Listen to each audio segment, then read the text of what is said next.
Good morning, good afternoon, good evening, good night. Thank you for joining me again for the live Q&A session here on my channel. If you're new here, welcome. My name is Angela. I am a full-time voiceover artist and audiobook narrator, and my channel is dedicated to those of you that are just getting started in this wonderful world of voiceover and audiobook narration. And through my channel, I share with you tips, tricks, techniques, things that I do every day in my own voiceover business, and then we get together in these weekly chats to talk about a topic or two, or 5. We'll see how it goes. But if you're not new here, then you know every week we have a new poll. And this week the poll is, what are your major concerns for audiobook production in 2026? Your choices are, actually here, let me put it up on the screen. And I am live streaming pretty much everywhere I can stream today. So bear with me, this is an experiment. I'm on Instagram, YouTube, Facebook, and TikTok. So we'll see how it goes. But your choices are you concerned more about an AI invasion or the AI invasion? Are you concerned that the rates will drop in 2026 for audiobook production? Are you concerned that the demand for audiobooks will drop? Or are you concerned about the lack of roster spots in 2026, meaning instead of being an independent audiobook narrator, are you looking to get onto a roster and concerned that there's too many voices like yours, perhaps, on the roster? So let's address some of these. It looks like there's still a lot of votes coming in. So it looks like 44% of you are concerned about an AI invasion, understandably. 22% of you are concerned that rates will drop. 15% of you said that you're concerned that demand will drop. And 18% of you, it looks like Facebook might have dropped off. We'll see how it goes. Geez. 18% of you said that the lack of roster spots is a concern for 2026. Well, let's talk about it. If you've watched my channel or my content for any length of time, then you've probably heard me say, in regard to AI narration, AI is the cheap, fast, and dirty version for narration. And unfortunately, it is here and it is here to stay. And it's just going to get better with time. But the thing to remember about AI narration is that no matter how good it is, it will never have a human soul. And the way I liken it to, I can't remember the voice actor that mentioned it, but AI narration is like fast food, whereas human narration is more like a home-cooked meal, meaning you're going to get more heart and soul out of a human narrator. And I think with, just to address some other concerns that audiobook narrators are having, audiobook demand is growing, still growing year after year. In fact, it went up, I think, another 13% this year and is estimated to grow another, I think I read 27% by 2032. If you think about, it's just the convenience. It's the, everybody's so busy doing stuff, podcast demand. Any kind of easy access audio that people have access to is going to continue to grow.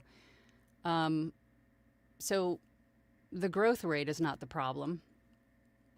And I think I've got so many ideas, so many voices in my head trying to speak all at one time. But I know a lot of authors, not only audiobook narrators, of course, but authors are also fighting against the AI thing too. And I think AI does have its place, mainly for maybe some of the self-help, maybe some of the historical fiction, maybe, things like that, but things that require human understanding of the deep emotions, right? Loss, love, AI, I don't know will ever be able to accurately portray or express those emotions. And also with that, here comes some of the other voices, with that, the growth of serialized or dramatized audio, like full cast audiobooks, dual and duets, serialized content, meaning like chapter books, sort of a hybrid between audiobooks and podcasts. Those are also gaining in momentum and, growth.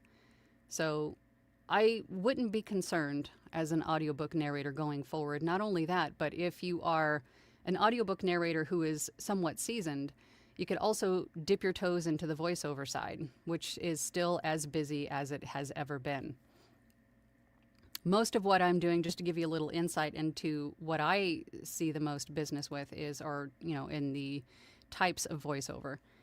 I see most of my business comes from either medical narration, meditation, lots of sort of like the self-help kind of genre, a lot of audiobooks, and of course IVR is always a staple, meaning phone greetings, things like that. That's the majority of what I do. And then I also, as some of you know, I also use all of the equipment I already have and the software I already have to edit podcasts as well.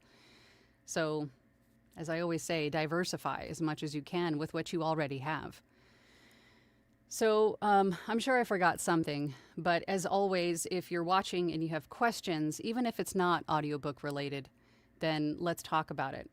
There was something else that I wanted to mention, I think, in terms of rates. I was reading this morning about the audiobook rates in general across the world, global audiobook rates. And I read that it stated for a beginner, most should be charging around $200 per finished hour, which I found interesting because that's not where I started. Ultimately, it's up to you where you want to start as a beginner audiobook narrator. I started at $50 per finished hour. I looked at it as paid internship, right? I'm trying my best to learn this new industry and all the language and what to do, what not to do. But I read that beginners are starting more at $200, which is interesting. I am a voice actor. I can get words right. I read that more seasoned audiobook narrators are now charging anywhere between $300 to $1,000 per finished hour, which means I'm severely underpricing myself if that's the case. I'm about 270 maybe audiobooks published at this point. Industry standard is $250 per finished hour, and that is basically union rates, right? If you're non-union, then you have the ability to charge more. What else should we address here while we're here?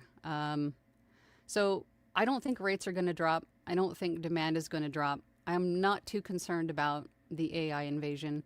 Lack of roster spots, that's another thing we wanted to address. With the growth of the audiobook industry, you're going to see a growth in publishers, indie publishers, new publishers, and also because authors and audiobook narrators are also now looking for Audible or ACX alternatives. And as we've talked about many times, that we've got Academy Voices is the audiobook production company that, if you know Anthony Pica, that's his audiobook production company, which now I am a part of. And we need narrators. And we're open for business. We've got, I think he said on Friday, about 300 different narrators that you can choose from. And we need more. We need more because we're looking to scale and grow quickly, right? So check it out, academyvoices.com. What else? I also wanted to add, in terms of the lack of the roster spots, don't ever think that there isn't anything unique about you, your voice, or your narration style. And it's usually what I find is what the narrator thinks is the most icky, for lack of a better term, aspect about their voice is usually what sets them apart from everyone else on the roster. So, and not only that, but audiobook narrators don't stay on the roster forever. Yeah, you're going to have favorites, right? You're going to have people that, what is going on TikTok? You're going to have people that are, in demand that stay a long time, but not everybody's going to stay in audiobook narration forever. So I'm seeing a lot of comments that are catching my eye. So I think what we're going to do is I'm going to take a peek. Hi. I'm going to take a peek at the different platforms. I think most of you on YouTube should be showing up on the screen here.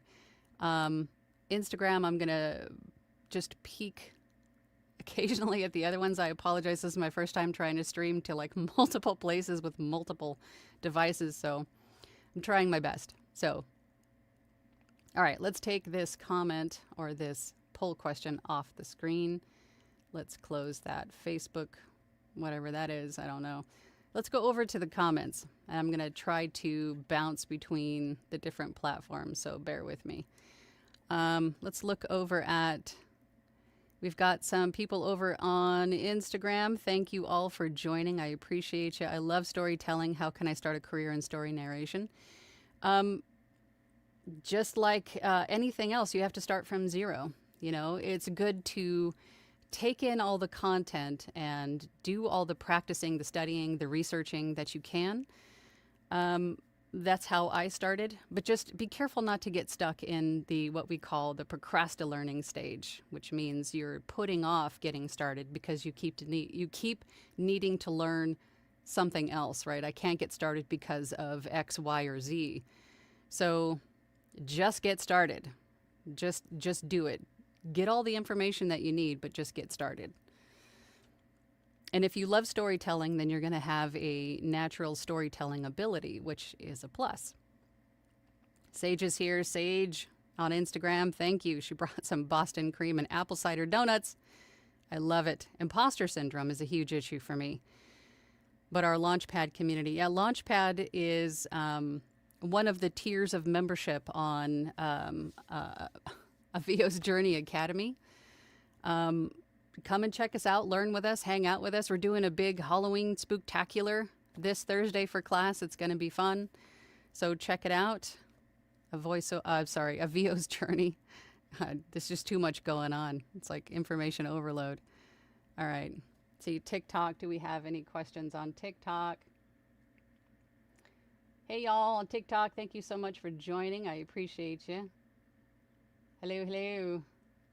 Fantastic. All right, let's go over to our comments on the YouTubes.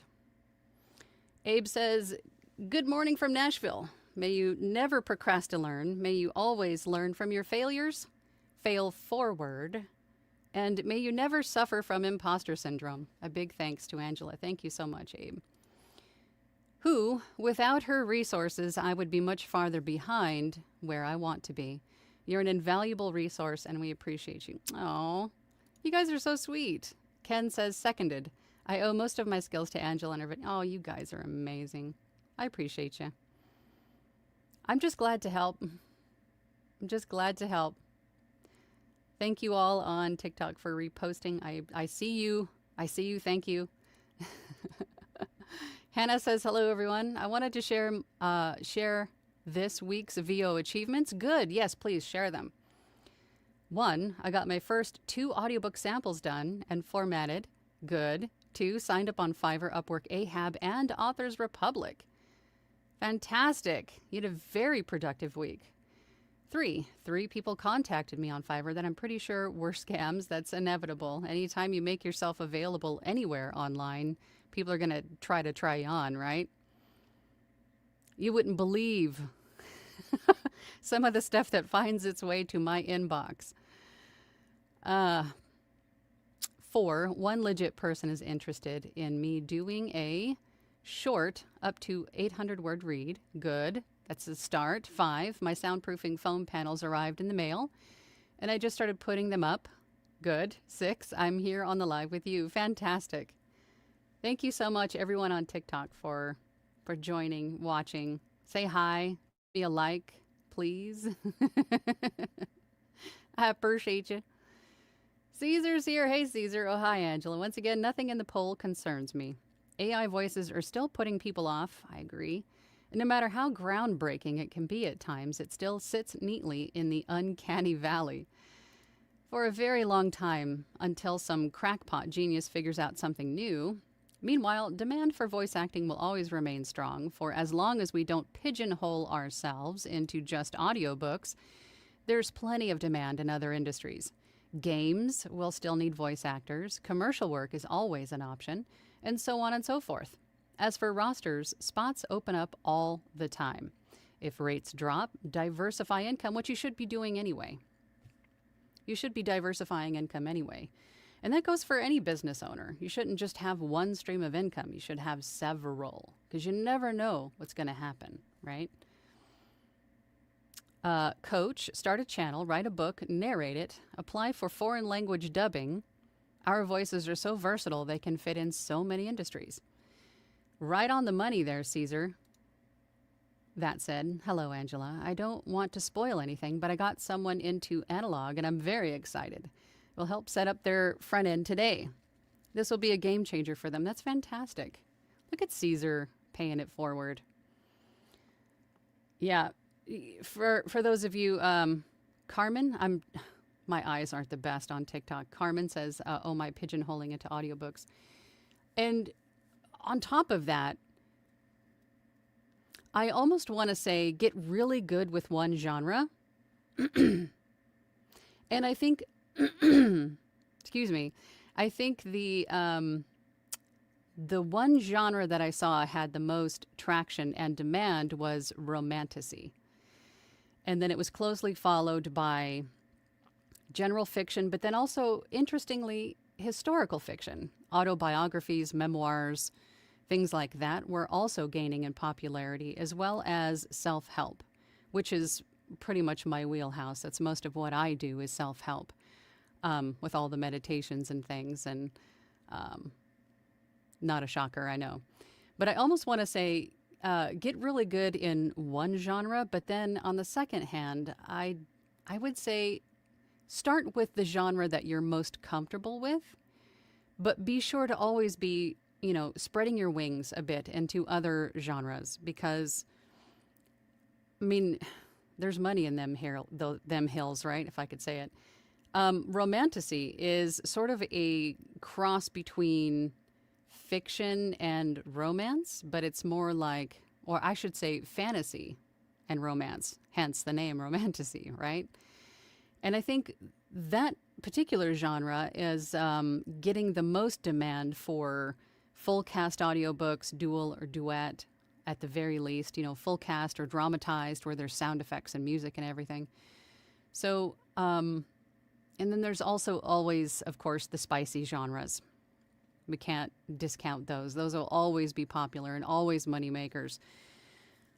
Here come the voices again. There's a bit squirrel, right? There's a bajillion different things we can talk about. So I'll just leave it to questions. If you have questions, ask them. So I don't just sit here and tangent on you guys for an hour. Carmen says, hoping to cross over into commercial VO next year. I narrate all. Yes. And I think with audiobook narration, I think, as I've said in the last live stream, which we do here every week on YouTube on Tuesdays at 12 p.m. Once you get down audiobook work, everything else is sort of cake.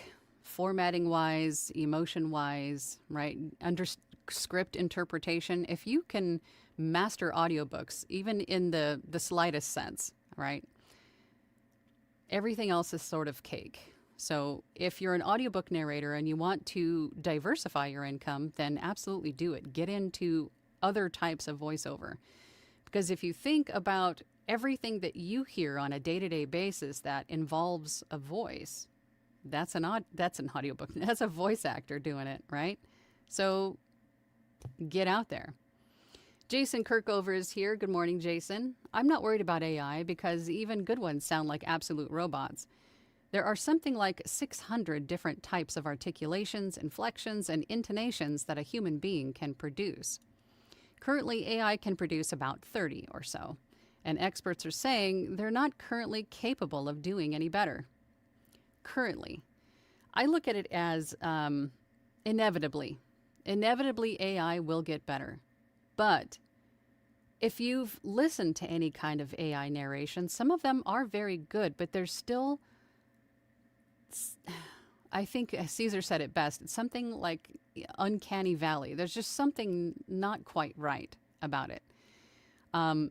Depending on which ones you choose, they go from super monotone and don't really have much expression. It's just, I'm giving you facts, you know, which I think would have a place for some nonfiction, things like that. But anything that requires emotion and understanding the depths of human expression and emotion and feelings, AI is not going to be able to do that for a while, right?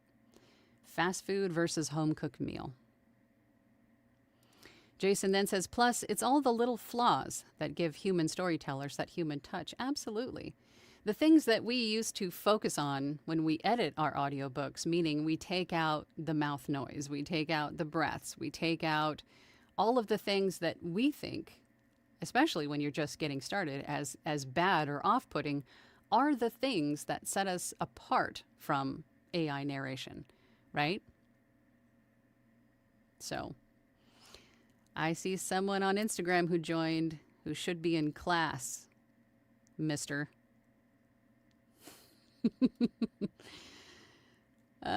Jason says, all right, all that said, I hope everyone is having a wonderful morning. Just enjoying my coffee and working on an audiobook series and loving it.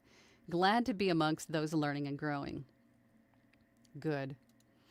Caesar says, yep, there are a few AI versus acting videos out there. And, well, the long and short of it is, AI still can't stack up well against human or actual human pipes. I agree. For now. But we'll see how it goes. Thank you for all the likes and stuff on TikTok. I appreciate you. I'm just trying it out and see how well it goes. Thank you. Abe says, I voted AI, but it's mostly the AI written books that concern me. You know, they concern me too.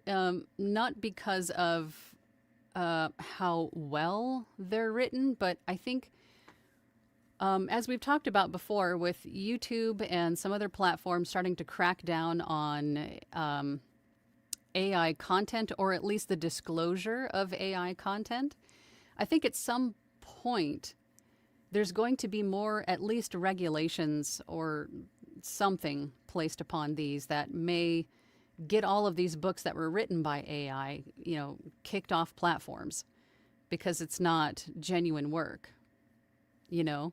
Even books that are AI enhanced or assisted, I think might be in some trouble someday. So just as a caution to all of the authors who may be watching, I would advise against using AI in any way, shape, or form in content when it comes to books or anything that you want to have any kind of staying power. It's still the wild, wild west in terms of AI. And at some point, there will be more regulations placed upon these. So would you want to take that chance? I don't know. But yeah, so concerns me too. Because I've done a few. I've narrated or produced a few audiobooks that I initially thought, I think these were AI assisted, not completely AI written. But I didn't realize it until I was already neck deep in the production of it. So I just went ahead and did it, but I have the same concerns. Caesar says, good call, Abe. I personally will do my best to avoid AI written work, but despite that, I feel that it's their problem, not ours. Well, it could be ours if it's royalty share, if it's a royalty share book, perhaps. Thank you so much. For those of you sending me stuff on TikTok, I can't see all of it. I apologize. Really quickly, Dwight says, Angela taught me 75% of what I know in VO. Her minions, 20%. And Bill DeWeese, 5%. Every penny I spent with Angela was like buying diamonds, pennies on the dollar. That is so sweet. Thank you, Dwight. I feel so bad that I can't catch everybody everywhere, but thank you for all of you who are participating. Caesar then says, and the higher up the food chain we get, the pickier we can become. the pickier we can choose to become, right?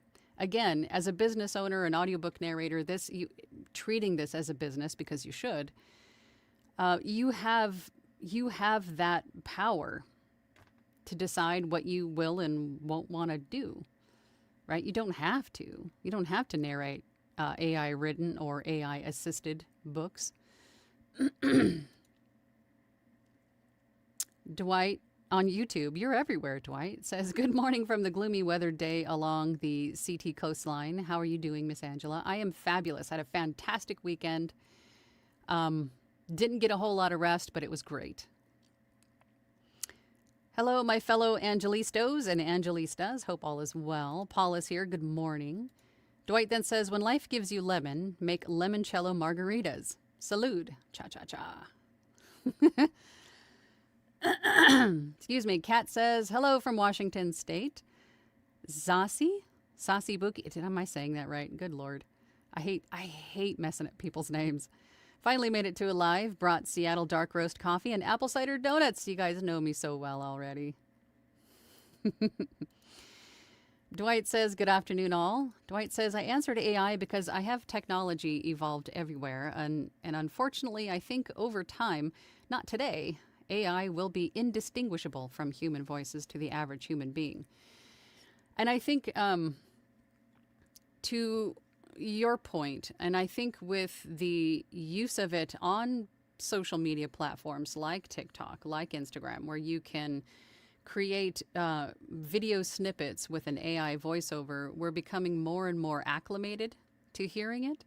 So it's not as off-putting. It's almost expected in most cases. And I think we see that more and more with the younger generations. But for old goats like myself, we're used to hearing humans, not so much the AI. The AI is really off-putting. Anytime I hear AI on a video on YouTube or anywhere else, unless it's just like a quote video or something like that, I'm usually scrolling away very quickly. I can't, it's like nails on a chalkboard. That was even before I was in the voiceover industry. I just don't like it. It's like a robot telling, I don't like it. I don't like it. Jean says, good morning all from cloudy Oregon. Good morning, Jean. George is here. Hello. Thanks so much for this important topic today. Good. And again, if you guys have questions about audiobook rates, anything audiobook, that's why I'm here. That's why I do these, to answer your questions. So it's not just me as a talking head talking about a topic, although I do give you guys some information. But if you have questions, and no question is stupid, so if you have questions, please ask. Mary Lynn says, hello from cloudy Tampa. I chose roster spots, but I'm not sure what that means. Meaning publisher roster. A lot of audiobook publishing companies have what they call rosters. And it's basically, if you go to what's the best way to explain this? They're basically a group of audiobook narrators that they have on hand that their clients can choose from to narrate an audiobook.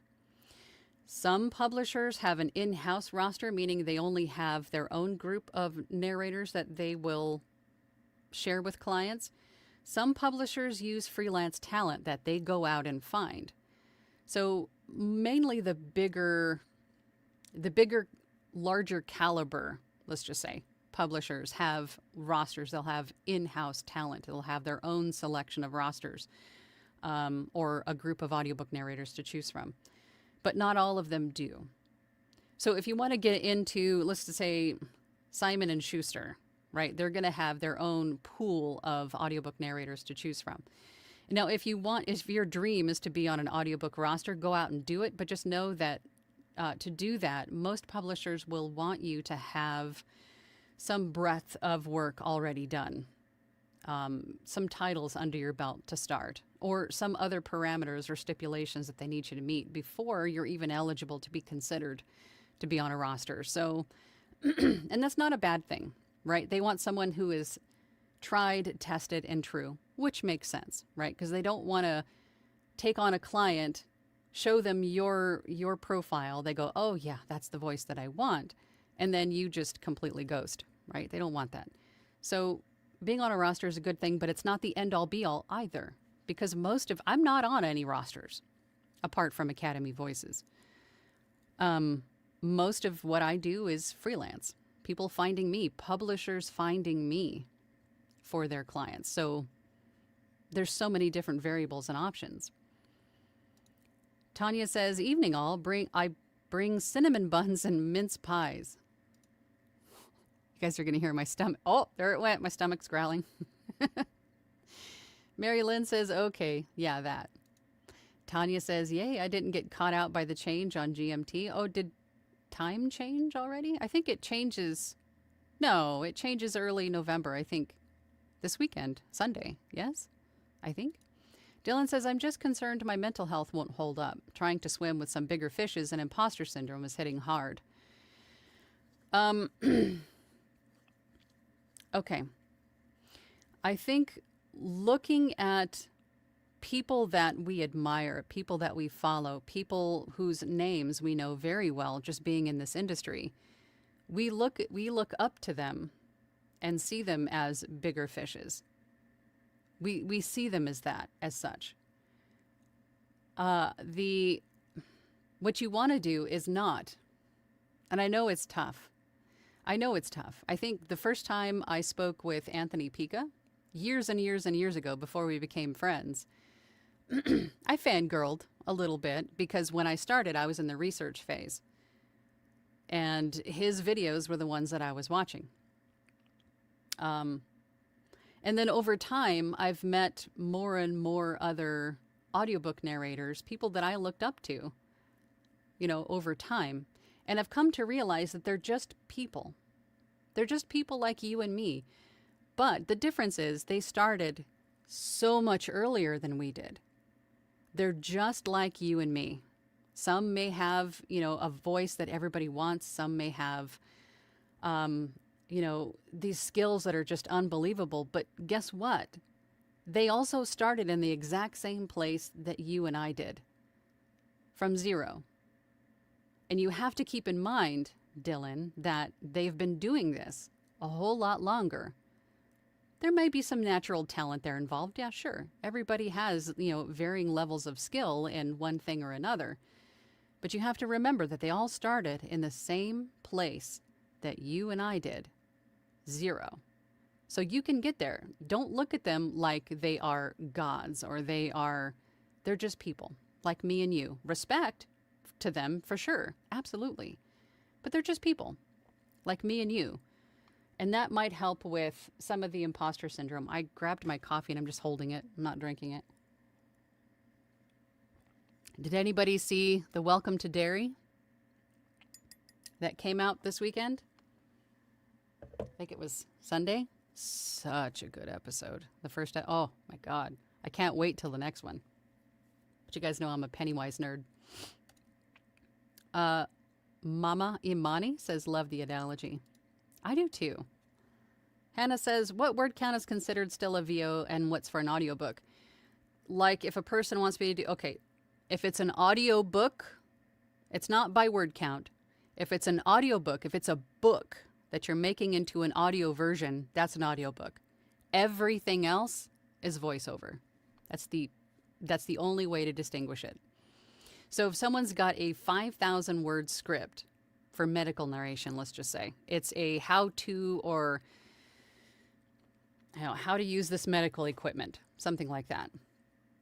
You don't want to use audiobook rates. You use voiceover rates because it's not a book, right?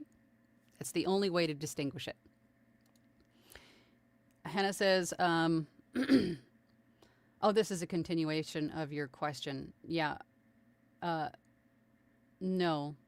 A voiceover is completely different from an audiobook. Dang it. I don't know why I'm so froggy. I've been narrating all morning. Yeah, audiobooks, voiceovers, two different things.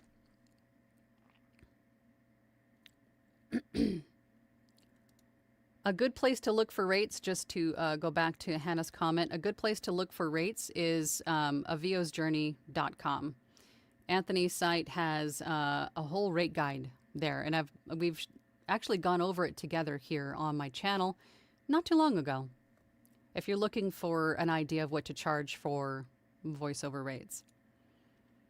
Voiced by Rebecca says, good afternoon all. I chose roster spots. I want to have as many opportunities as possible to have opportunities, if that made sense. Makes perfect sense. And I agree. I think you should be everywhere that you can be, right? Get in front of as many eyeballs as you can. Being visible is what every business needs. That's a form of marketing, and how you get in front of those eyes is up to you. But yes, you want to be visible on as many rosters, as many freelance marketplaces, pay-to-plays, anywhere and everywhere that you can be. Get there. You want to be visible everywhere. And that includes social media. Joy says, hello, Angela. Hello from Southfield, Michigan.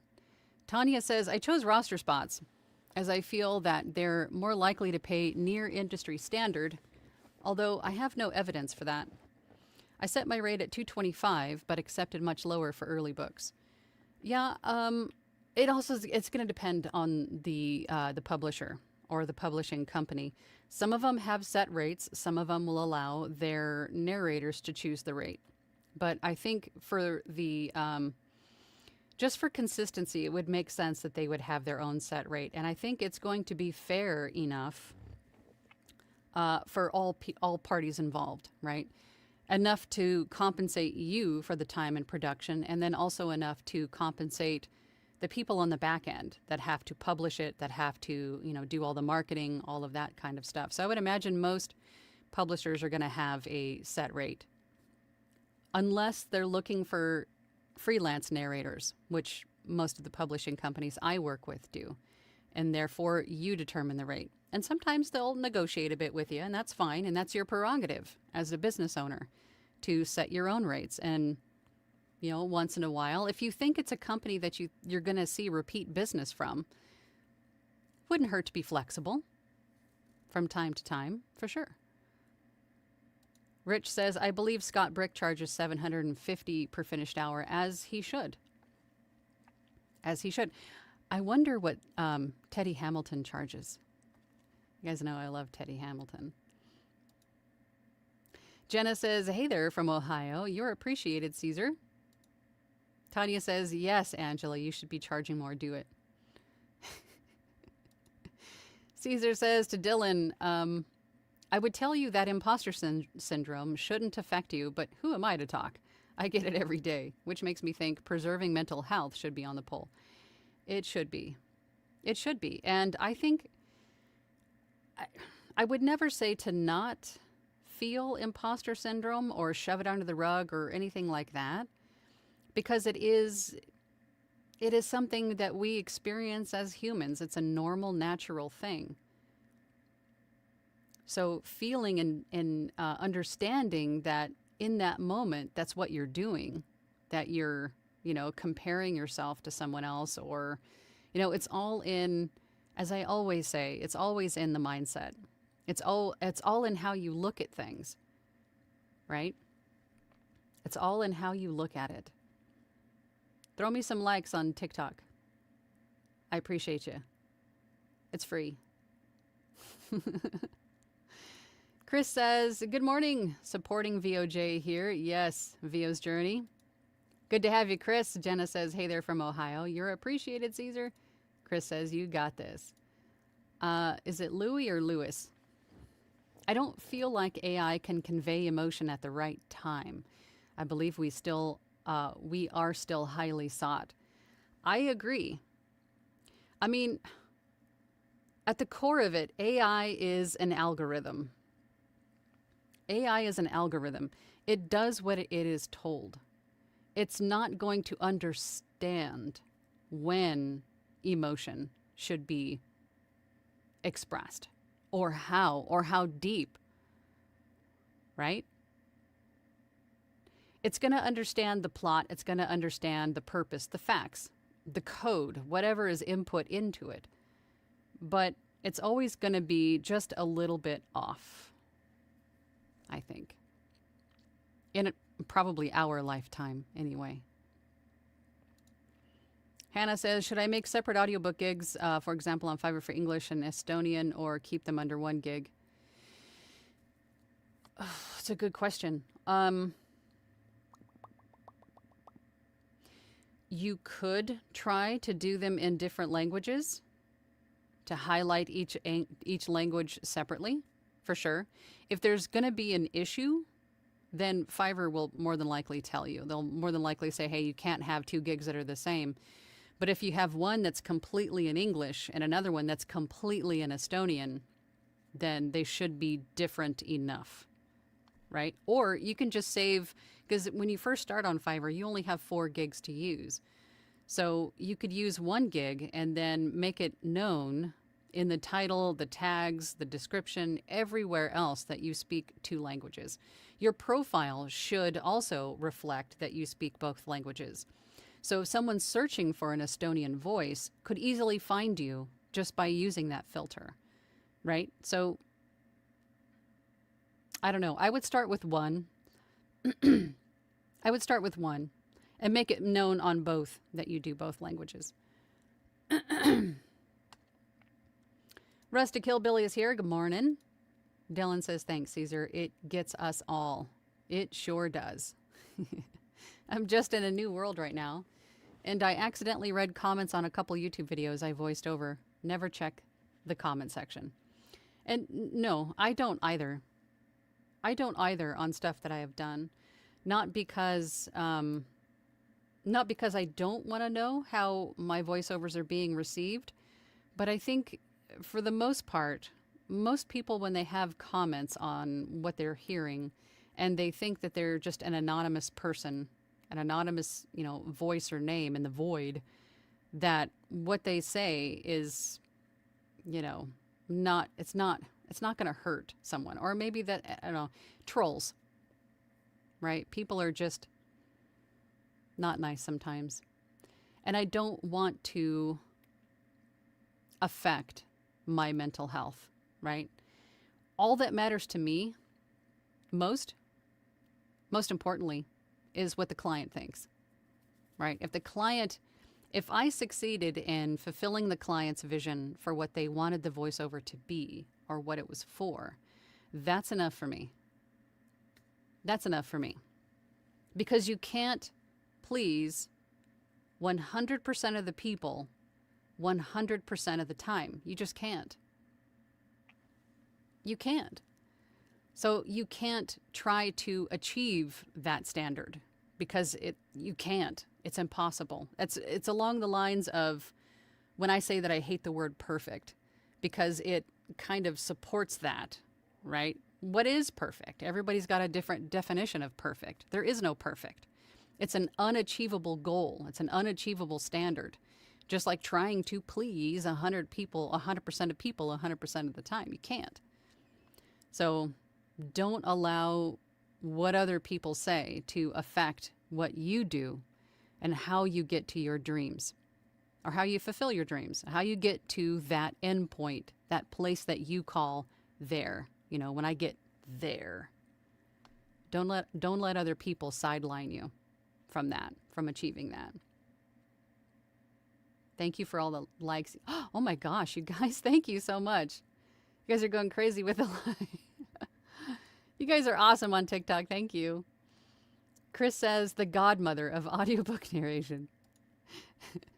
Life Unleashed says, hi there, Angela and all. Feel blessed to be catching a live. I'm glad you caught it and learning more. Thank you, Angela. You keep me going forward. You an amazing mentor. Oh, thank you.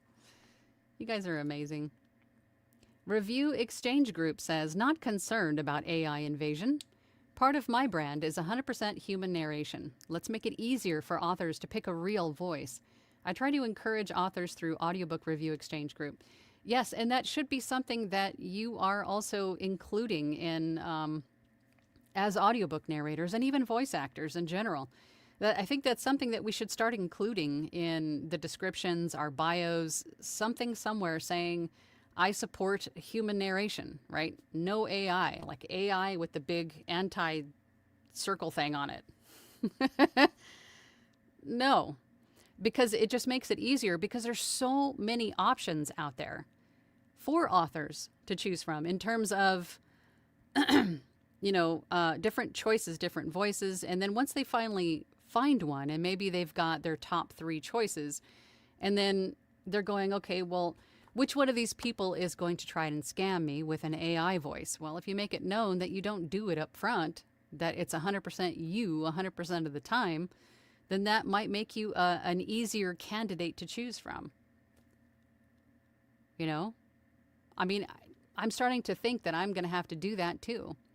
Just to make it easier, just to address all of the concerns and questions. It's a business move, right?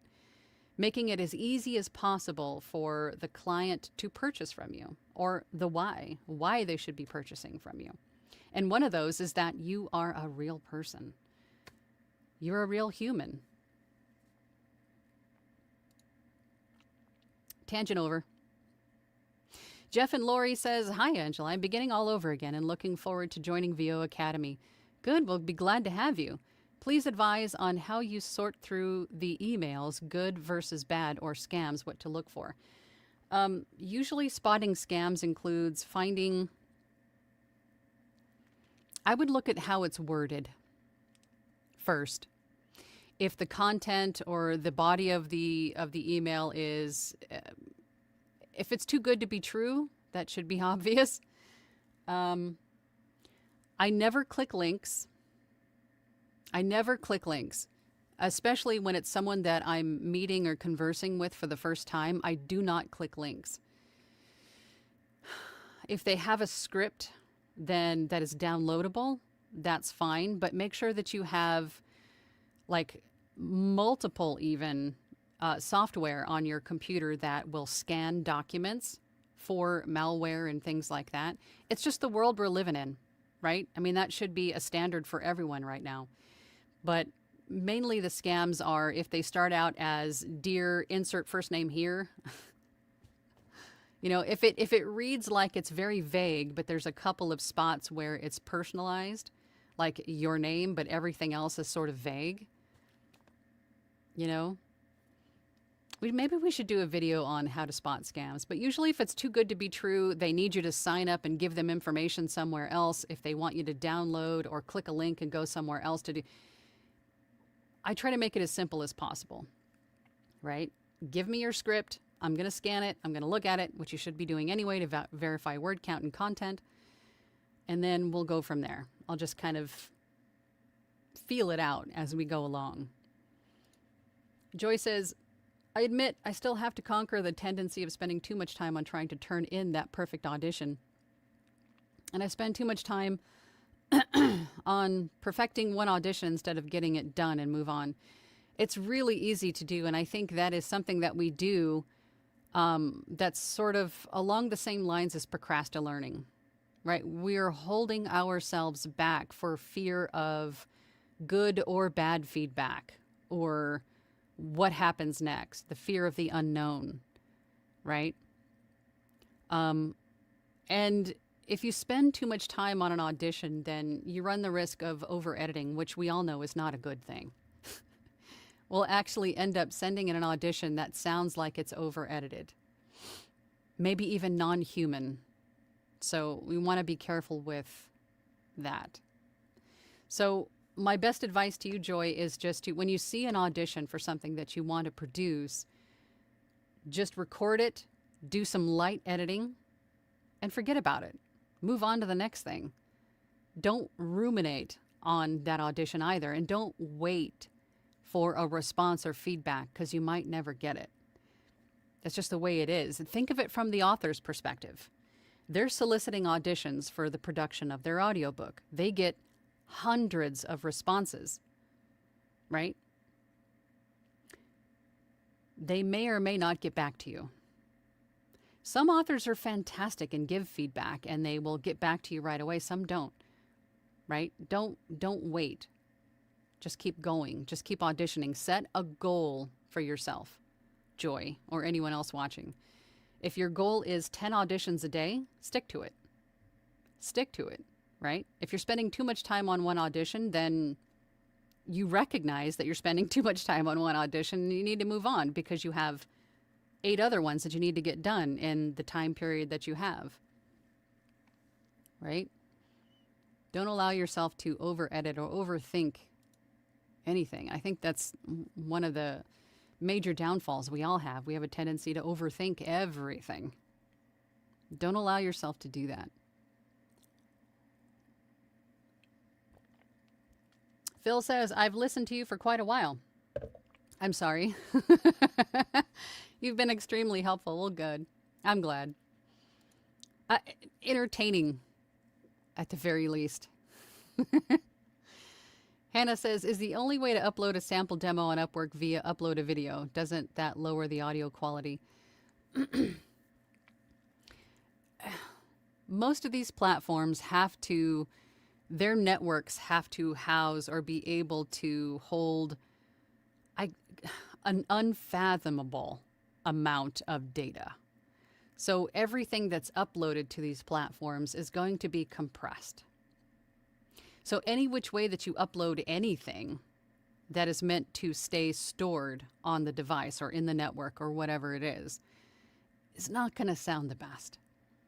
So this is why I offer clients that reach out to me a sample of what they've written, so they can hear what I can give them right here, right now. So they don't obviously they've listened to something that you've done, that you've submitted, and it was intriguing enough for them to reach out to you, but you want to give them something that's clear and crisp. You can even say, hey, the audio on this platform is compressed and maybe a lower quality or something like that. But if you give them a free sample or a complimentary sample of, a couple sentences, maybe a paragraph, depending on what it is, then they can hear what the actual deliverable is going to sound like. Right? But any platform you're on, they're not going to sound the best. They're just not. Valor Voices says, would you consider nonfiction as a genre? Oh, absolutely. Or would you break it down into business, finance, spiritual, or memoir?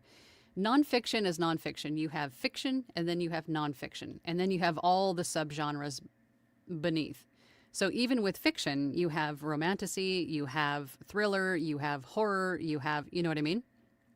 And then nonfiction, then you have memoirs, historical, so on and so forth. It's a subgenre. But yes, nonfiction is the majority of what I do. So yes, nonfiction is definitely a genre. Such a fun word, genre.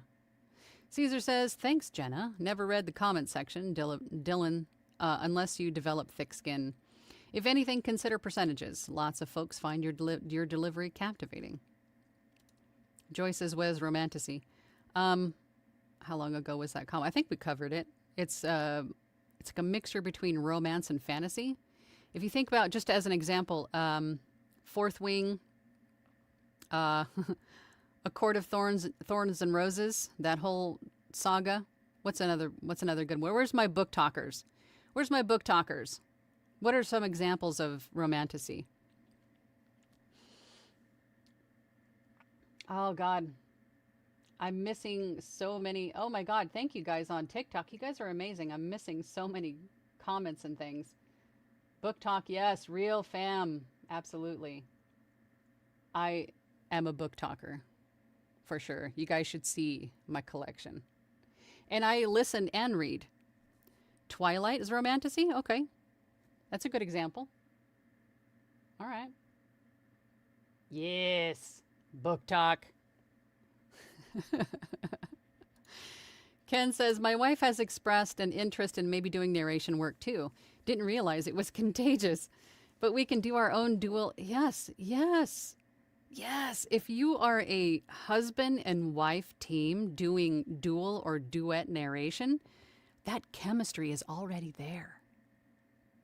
Capitalize on it. Use it.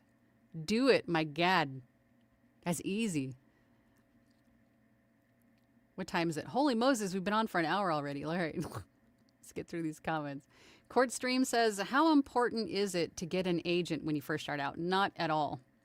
I've been in this industry for 8 years almost. Still don't have an agent. And if you think about all the platforms that we can find work on, or ways to find our own clients, like social media, right? What we're doing right now, podcasting, all those things.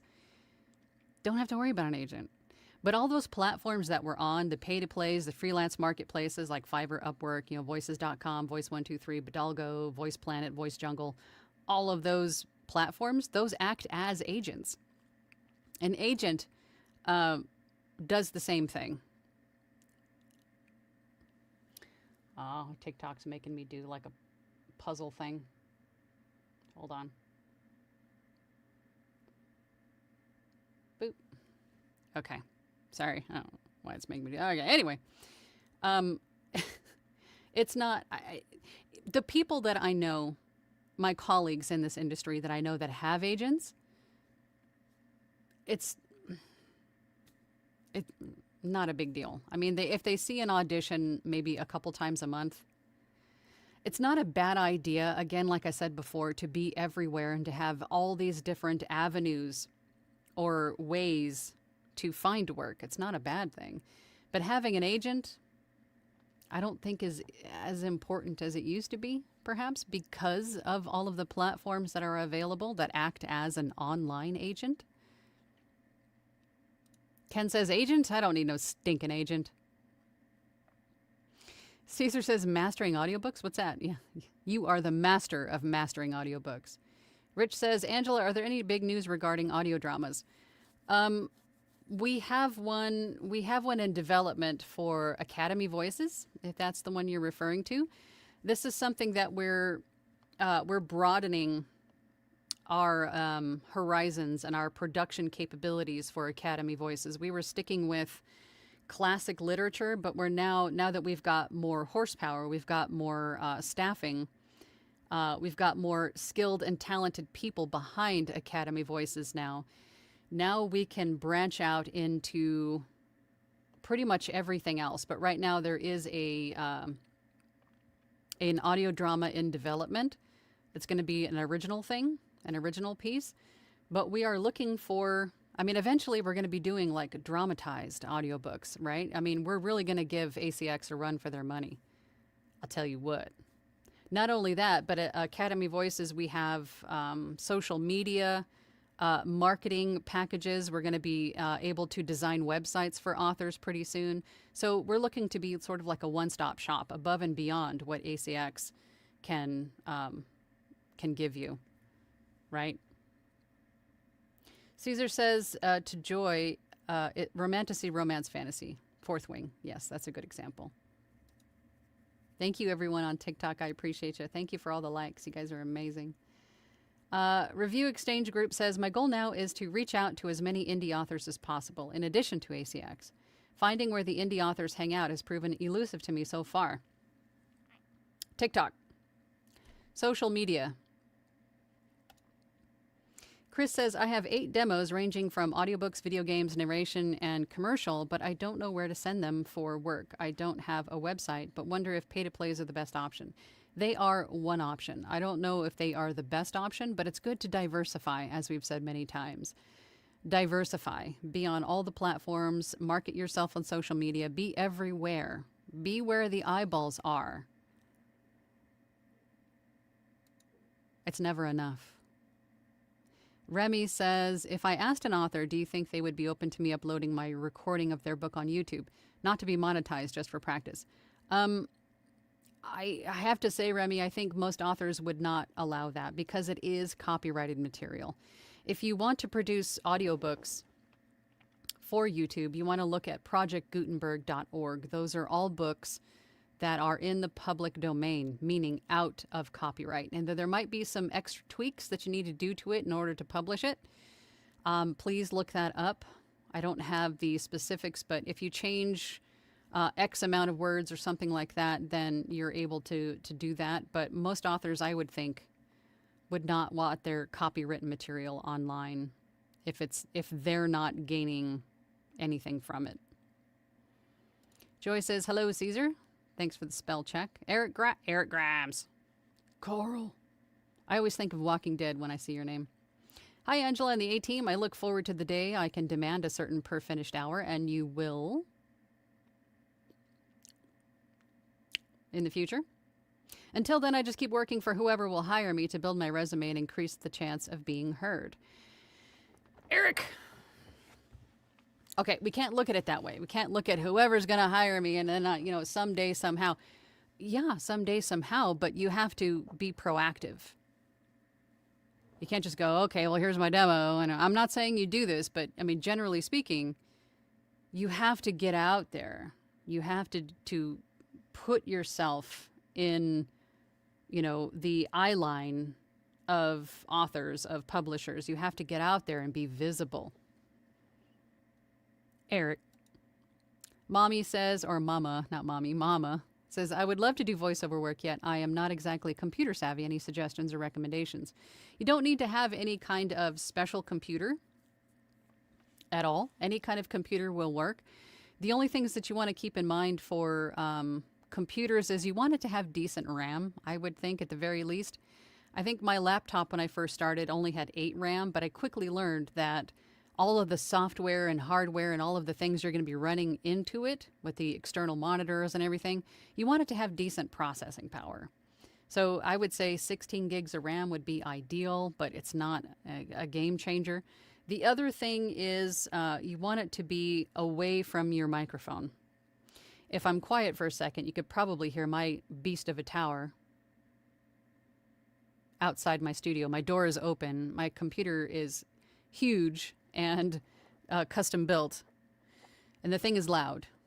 So I have it as far away from my microphone as possible. Now, if I shut my door, it gets a little bit more quiet, but it's not as quiet as I would want it to be. So, because remember, the microphone doesn't know to pick up just your voice. It's going to pick up everything that's in its earshot, that it's in its pickup range, right? Those are really the only things to watch out for. Oh, maybe I/O as well. If you're getting, meaning if it's got USB ports, USB-C ports, because if you get at some point an interface, a microphone and an interface, that interface, depending on which one you choose, may need to be plugged in via a USB-C versus a USB. And you don't want to use an extender or a converter or anything like that. You want it to be clean, crisp, one line all the way in, no breakups or connections, because that may affect the audio quality going in. So that would be the other thing to consider is, does it have the correct kind of I/O or inputs, outputs as I need, perhaps even in the future. So that's something to look at if you're looking for a computer to purchase and you want to future-proof yourself. Make sure that it has both USB and USB-C inputs. Tangent. Hannah says, I'm looking at the auditions available on Authors Republic. Do you have any advice on how to choose auditions, how many to do, or how to go about them in general? I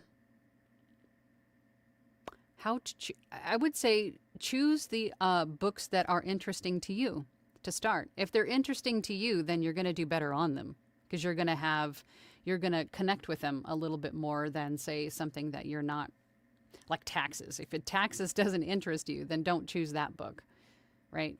Choose something that you connect with, because it's going to come through in your story, in your storytelling.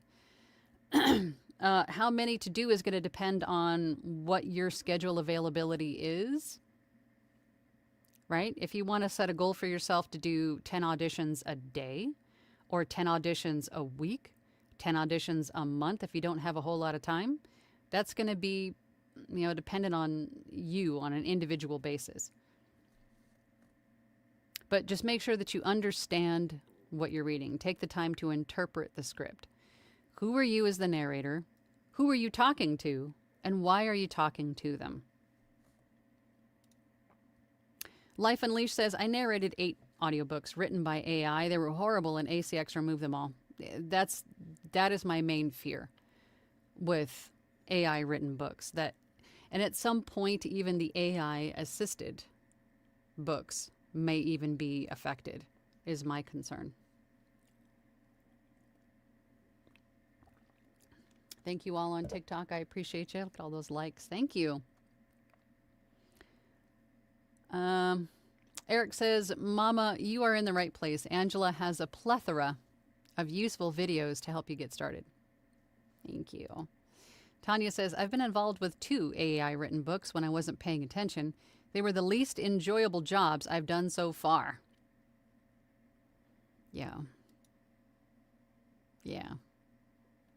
Jason says, great advice about diversifying your income and also trying different genres in audiobooks. Romance and spicy always made me really nervous. But I'm currently voicing multiple series in both genres. And keep in mind, you can use a pseudonym or a stage name. If you want to dip your toes into the world of spicy narration, you don't have to use your name. You can have a pen name or a pseudonym or stage name, however you want to phrase it. Just choose a different name and use that name for stuff if you want to. Hannah says, AI makes me panic as an actor. My biggest love are movies and screen acting, but I've now started to do much more stage too. AI can never replace that, least not directly. Don't allow it to make you feel that way.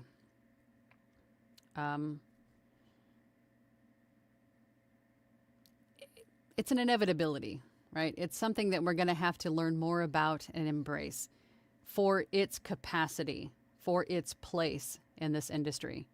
We can't be afraid of it. We just have to know that it's fast food, home-cooked meal, right?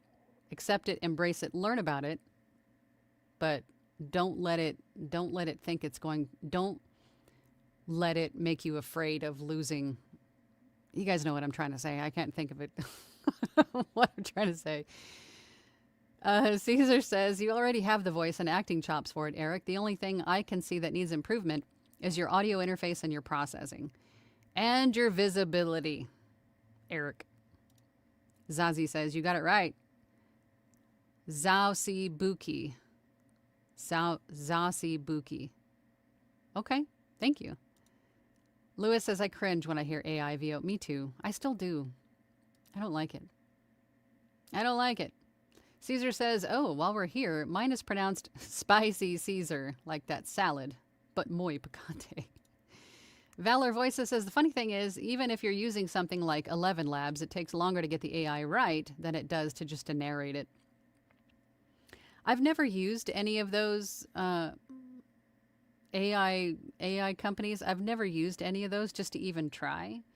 I think I've heard enough of AI voices on social media and, you know, some other places to know enough that I don't like it. I don't like it. But I think what it comes down to mainly is the cost, right? Hannah says, when submitting auditions outside of AX, should I also edit them to meet? I always do, especially if it's an audiobook. If it's an audiobook, I think they should all meet ACX's standards, even auditions, because you want the audition to sound like the final result. You want your audition to give them an idea of what the final book will sound like, the final files. So yes, all your auditions even should be ACX's standards, I think. Caesar says, Hannah says, to Hannah, they're very close in terms of loudness, but to be safe, ask for their specs. Some publishers have in-house mastering, so they may want raw output, only light processing. But for the most part, unless you're told otherwise, because clients will tell you up front, I want these files raw. I would say until they tell you otherwise, submit your auditions as ACX compliant. Eric says, Angela, about how many titles do most rosters and agents look for? They all differ. Some don't care. Some say 5, some say 10, some say 30, you know. But if you start looking for rosters online through Google, I mean, simply just Googling, you know, indie publishers, audiobook publishing companies, then once you start to see these come up in your search, these options, then, you know, you navigate to the page that says, sign up with us, become an audiobook narrator, work with us, something like that. Then there's usually like a form that you fill out and it'll tell you what they're looking for. But they're all going to be a little bit different. Tanya says, we've already changed time zones in the UK, just keeping us on our toes. Of course. Caesar says to Dylan, I forgot to mention, I used to wish I sounded more like the bigger fish out there. Now I wish they sounded more like me. Valor says, is $180 per finished hour reasonable for Fiverr work as someone who has narrated 20 titles? Been having a tough time finding what to be charging at my current skill. I think so. I would even take it up to $200 per finished hour. The trick with Fiverr is having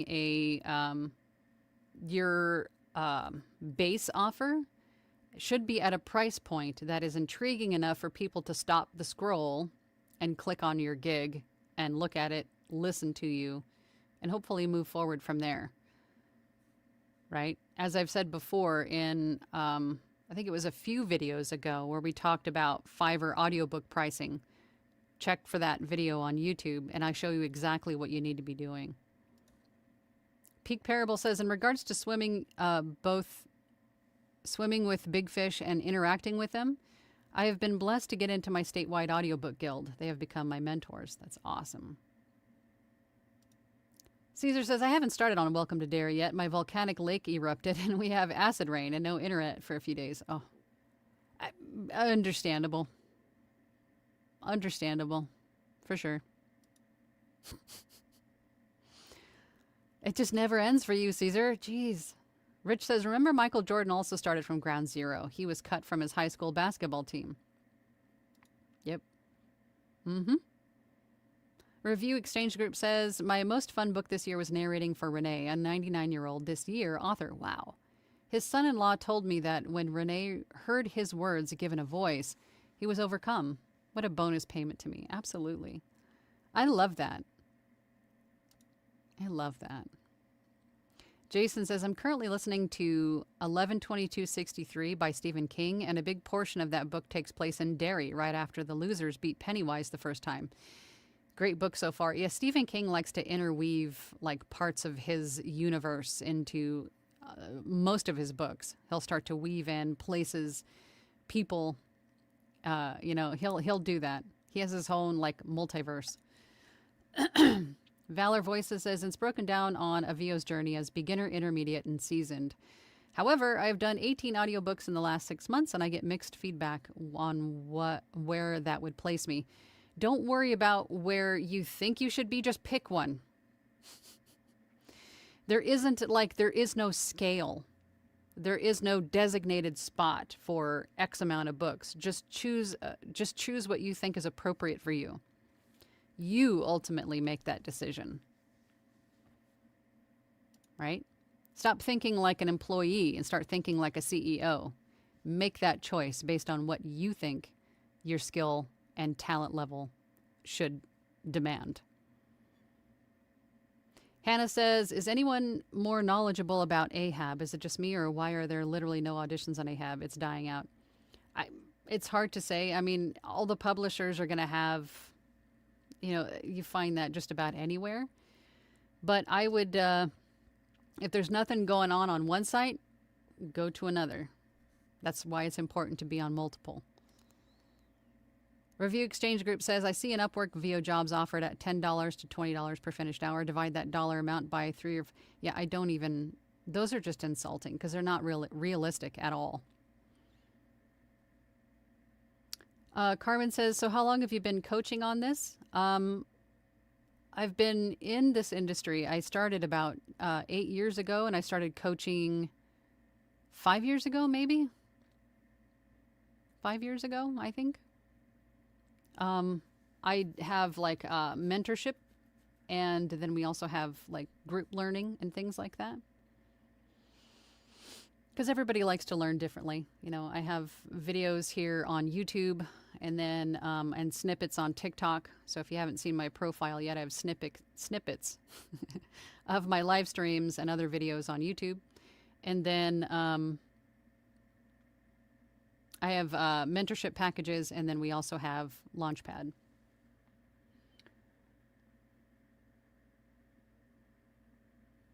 Okay. JCCC BCL AOL. That's a mouthful. Have a great Halloween. I'm still around. It's good to see you. Shauna says, hello from Minnesota. I've done only one book so far from ACX, which has not yet shown up on Audible yet. Should I still list that? Yeah. Yeah. No, don't. It's not a deterrent at all. Your lack of experience. You don't have that much experience yet, but it doesn't mean that you won't. It's still a title done. You know, everybody's journey is going to be different. Some people move faster than others, and that's fine. But it's definitely a marathon. It's not a sprint. It's going to take time to build a book of business or, you know, a CV of titles. But it's not, no, but don't ever refer to yourself as brand new or just starting or a beginner or, you know, on any of the platforms that you're on, if there's a bio, don't list on there that you're brand new or just starting out or beginner or any of that stuff. You are a professional. If you're getting into this business, you have to think like a business owner. You have to think like a CEO. Would you buy from somebody on Amazon that says openly, this is the first time I've ever done this, I have no idea what I'm doing? Because that's basically what you're insinuating or what you're implying when you list that. I don't know any business that's done that, so why would you? Don't do that. You have the skills and the knowledge, especially if you've already done one book. You've gone through the whole process, A to Z. So you know a lot more than most people about audiobook production. I wouldn't say that you are a beginner, you know, anymore, because you've already got the experience that a lot of people don't. Dwight says, I put a side-by-side of you and YouTube and TikTok on Discord. Oh, my God. Valor says, people just like to be negative. They do. They do. Especially when they think they're anonymous. They do. Most people who like the video just like the video and sub. They don't comment. Hannah says, by the way, the only reason I haven't already left for dance class is I'm still here is because this side of the world turned their clocks back this Sunday, like Tanya said. Ah. Hannah says, I almost missed my U.S. acting school audition yesterday because I didn't know that you didn't turn then yet. Yeah, we do. Although the time doesn't really change for me, time-wise. When, for me, well, it changes for me, like, next week it'll be 10 o'clock when I start versus 9 o'clock. But it'll still be 12 o'clock for you guys. If that makes sense. Review Exchange Group says, in each audition, I use the tagline of 100% human narration at the beginning and at the end. I love it. All right, we are running out of time. I'm going to get through these comments. Joy says to Hannah, yeah, Upwork never did have gigs that offer GVAA rates, and most voice actors are very cautious about accepting jobs from there, although you can occasionally find a good one. I mean, all the platforms are going to have good and bad, and it's just the way it goes. You just have to be discerning in what you choose. Subi and you says, hello, glad to finally be able to join a live chat. Thank you for being here. Caesar says to Joy, now that you have a new laptop, let's talk scheduling for processing. Valor Voices says, good to know. Definitely more comfortable in nonfiction and narration-heavy fiction. Akatar, yep, A Court of Thorns and Roses. Yep, that's a good example of romantasy. Review Exchange Group says, Angela, you can show anyone interested your narrator page on Audible. You must have 270 samples there. I only have 15, but that still shows some credibility. Even if you have 2, some can say some audios. Absolutely. And I don't have all of my, not everything that I have produced is on Audible. Some of them went to other platforms or other uses, but not all of them are on ACX. And ultimately, I think what it comes down to is that the author needs to know, are you the right voice? Can I afford you? Does this fit into my timeline? Is basically all they need to know. On occasion, you'll get some that want samples of previous work. You can send them auditions or ask them if they want a custom sample of their work so they can hear their words in your voice, right? Because ultimately, that's what they're looking for. So don't ever let the amount of work that you've done, the amount of samples that you have, don't let any of that stuff stop you, because you will have that if you keep going. Right? You will have a great number of all of these things under your belt if you keep going. So don't let them hold you back. Everybody starts in that same place. Just keep going. BJ Bryson says, hey, I'm new here. Oh, welcome. Welcome to the fam. Review Exchange Group says, court stream if agents are necessary. How can we explain the thousands of indie books being published every day? Don't worry about it. Audition, audition, audition. Just get the first one. That's right. Don't worry about agents. We don't really technically need them, right? Shauna says, some rights holders provide a lot of script for an audition. Should you cap it at 3 to 5 minutes or narrate the full script? That's good. That's a great question. And I think if the authors provide like a whole chapter or the whole book in some instances for audition purposes, you don't really need any more than 3 minutes for an audition. 2 to 3 minutes max. That's all they need. Unless they're sending you specific scenes to see how you handle specific expressions, emotions, drama, whatever's going on in the scene, voices, then give them snippets of each one of those. But if they give you a whole chapter and say, here, audition from this, choose, until you get up to 2 to 3 minutes, that's sufficient. You don't need to record the whole thing. Hannah says, I am planning to get on Academy Voices, but I need to put together a demo for that. Any suggestions on how many samples to include and how long you want it to be in total? I think, Hannah, you're doing a lot of overthinking, but great questions. You don't really need to put together a demo, just record something. Go to Project Gutenberg and choose a book out of copyright. I always say err on the side of caution and go with, copyright-free books for samples when you don't have any actual work. And just record something, edit it, and then submit it as a sample. Again, they should be 2 to 3 minutes long. And then if you are open to narrating all kinds of different genres, then have a sample for each one that you're interested in doing. And then, refresh them every so often. Tanya says, Threads is great for indie authors and publishers. It will also let you follow people in batches instead of one at a time. Oh, that's cool. I haven't really done anything with Threads. Yep, different point of view. Thank you. Thank you, everyone on TikTok. I appreciate you. Mary Lynn says, 42 watching, but only 10 likes. Yeah, hit that like button. Do all the YouTube-y things. My algorithm needs some help. Thank you all. Thank you for being so nice. Caesar says, fun fact, Eric Priestman now has a system with 64 gigs of RAM, and it processed a roughly 1 hour chapter in 2 minutes. He told me that. That's crazy. Yeah, mine is similar. 64 gigs of RAM. I've got 18 cores. It's built. But it definitely helps with speed and processing for sure. Hannah says, I hate watching on my phone, but this is the only way I can do it because I'm not home. But even worse would be missing this amazingness that's happening here. I'm glad you're here in any way, shape, or form, Hannah. Review Exchange Group says to Mama, try Descript as a recording editing platform. Very simple, and it is all cloud computing. No worries about RAM. Caesar says, for those who do not need to extend a connection like I do as my laptop is in the hallway, make sure it's a powered extension. Docking stations are recommended. Spicy narration, what's that?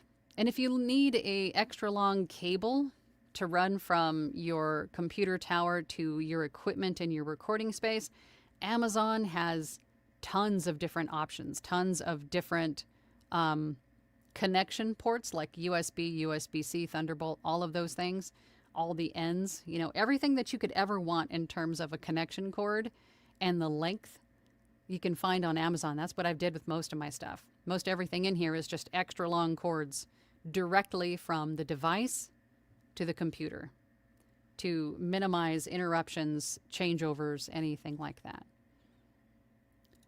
Rebecca says, yep, never heard of spicy narration. No. Refresh the page.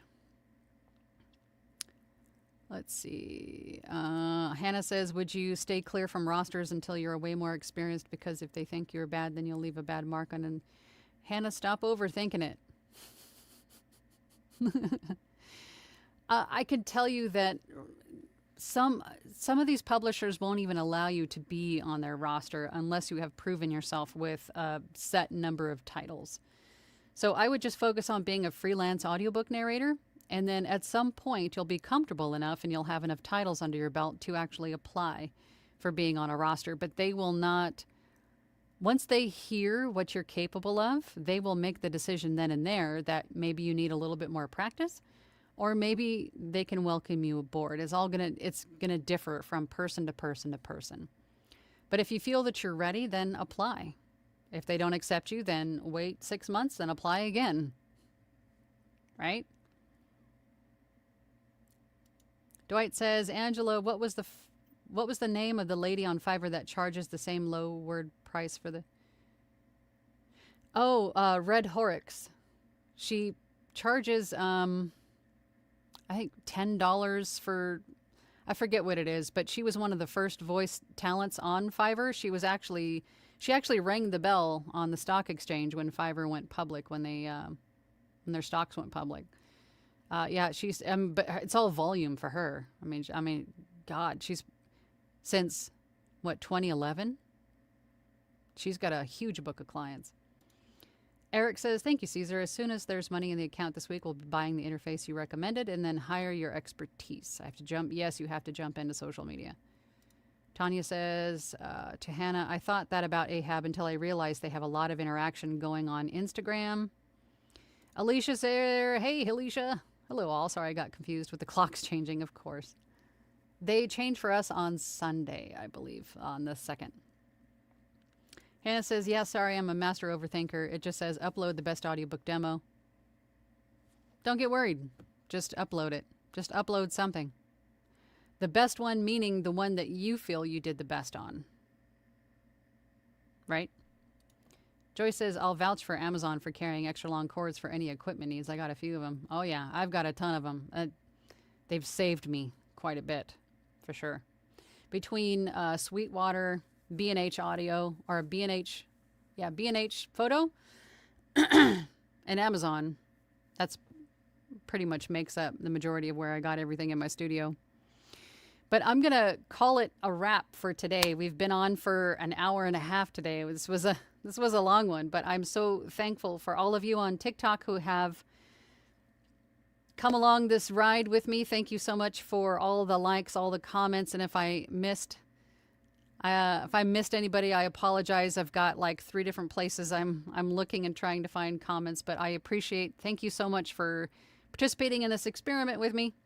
If you have any questions about voiceover audiobooks, if there's anything that you want to talk about in the future about any of these topics, then please let me know. Reach out to me on Instagram, on YouTube, on TikTok. If you guys have questions, please reach out to me and ask. We could definitely make a future live chat about that topic. It's the whole reason I do this, is to help you guys move past procrastinating and get moving and moving forward in this industry. So thank you so much, everybody. And I'll see you all next week. Bye.